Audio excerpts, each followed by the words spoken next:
Hey, what's up guys? This is Anthony from Anthony's Customs, and for this review, we are looking at the Soap Studio 1/12 scale action figure of the Dark Knight version of the Joker. Which I guess is something people really like. I mean, people really like the Heath Ledger Joker. So this is one that I think many of you are going to be interested in. You guys know I don't personally collect this kind of stuff, but Soap asked me to review it, so here it is, and I know a lot of you guys watch these reviews because you are interested in collecting these things too. I don't do the clothing thing myself personally, but you guys do, so I will review it as if I am one of you. So let's go ahead and get it off the stand and take a closer look. This guy stands just about 17 centimeters, which makes him pretty close to 6.5 inches, which is probably a little bit too big technically speaking, but it will fit in definitely with all of your other 1/12 scale air quote figures, air quote around the scale, not the figures part, and so that's pretty good, I guess. Now, as is always the case with these clothed small figures, the clothing really screws up the proportions. As you can see, the head looks relatively small for the rest of the body because of the number of layers of cloth, which can only be made so thin and are not accurate because you can't. But if you kind of cinch it in and tuck it up, and those words don't really go together, but you know what I mean, you can make it look okay. So I imagine you guys are used to this if you collect these kind of cloth figures. The Mezco figures are wrought with clothing problems, except for the ones that are in spandex, and then they have weird sculpt issues. So I guess that's just the way it is. Hell, even Hot Toys have issues with their clothes, and they're twice as tall. So I'm gonna just chalk it up to that's the way these things are. It still looks weird to me, but I guess you guys don't mind it, so I guess that's okay. The only other thing to consider is the quality of the clothing, and they did do a really nice job with it overall. The suit does look cheap like it's supposed to. The undershirt has lots of details, stitchwork, buttons, the whole shebang. The shoes have nice detail on them, so that's pretty good. The face looks pretty good. It's not the best likeness ever, but it's definitely good enough.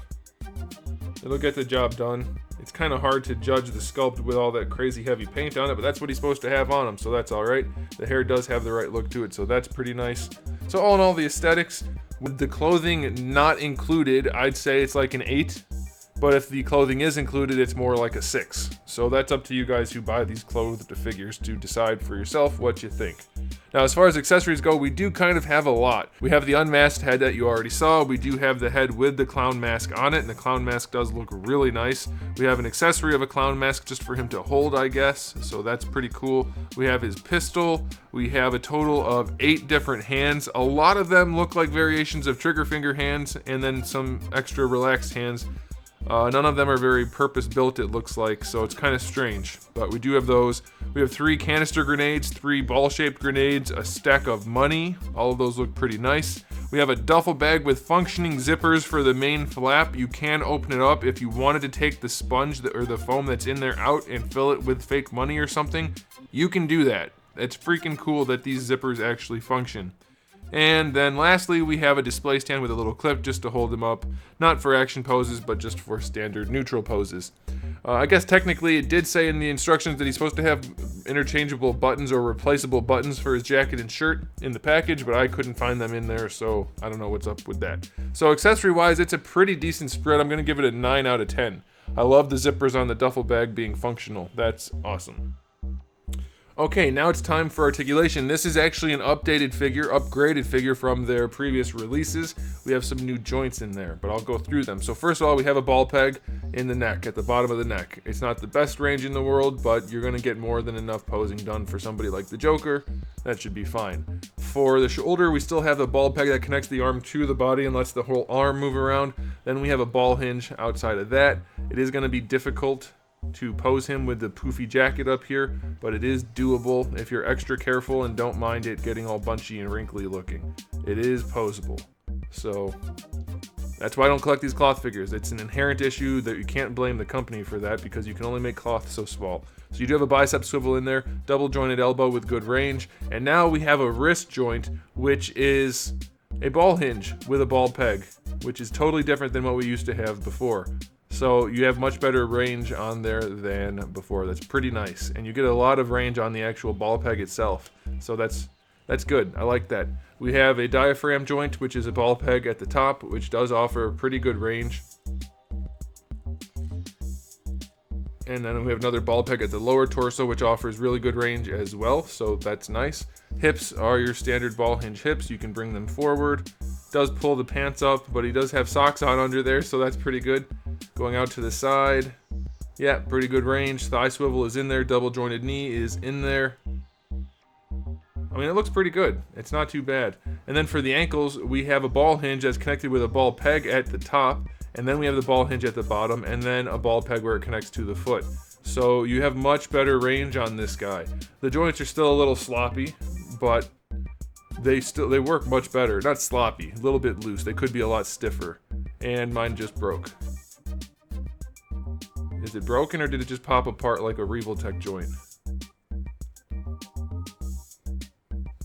It did not break. I got it back on there. It just popped apart. So these are the kind of ball hinges which are just two pieces, and that's notoriously problematic. They tend to pop apart. So it did that. But otherwise, you get better range out of them, and if they do pop apart, you can just stick it back on. So that's fine. And then you do get a worthless toe joint. So, I mean, it's not fine. It's bad that they popped apart, but it's not broken. So that's good. And then the toe joint sucks. So ultimately, the articulation is slightly better, but now they pop apart rather than falling off. I don't know. Is that better? Is that worse? You can decide for yourself. I don't care for joints that suck. And, well, I wouldn't say it sucks, but it's pretty dang close to being sucky. So they still have a long way to go in terms of the joints. That's for sure. They're getting better, but not good enough. They need bigger joints. They're already hidden under clothes. Make the joints bigger. They will be more sturdy and more functional. So final verdict on the articulation, 6 out of 10, because with the clothes on, you can barely pose the arms. It's difficult, and the joints come apart. So that's not the best situation. So final verdict on this figure. If you're into this sort of thing, I guess it's not that bad. It's hard for me to say that it is objectively good, though, when you have to have all these stipulations, which is to allow for the clothing to be out of scale and really cumbersome, and then the joints are popping apart and not all that useful anyway because of the clothing. So he's got a bunch of awesome accessories, but the figure itself, even though it has an overall pretty appealing look, it's just not something I'm super into, and I can't justify any of it objectively. So I can't really make any excuses for it. So final verdict on this guy is only going to be a 6 out of 10, I guess. It's just, I'm not impressed. And I have been impressed by clothed figures before, like Mezco's Batman, for instance, or I don't know. Did these guys have any that I was really impressed by? Harvey Dent looked pretty good. Harvey Dent was pretty cool. Yeah, I don't know, guys. It's just not my thing, and I can't find any objectively really good things about this one other than the accessories. So there it is. Thanks for watching, guys. If you enjoyed this video, please do give it a thumbs up. And if you didn't, well, go ahead and give it a thumbs down. That's okay, too. And if you haven't subscribed, you might want to do it because I have new videos out just about every single day. So you might want to come back for that. And in the meantime, keep collecting.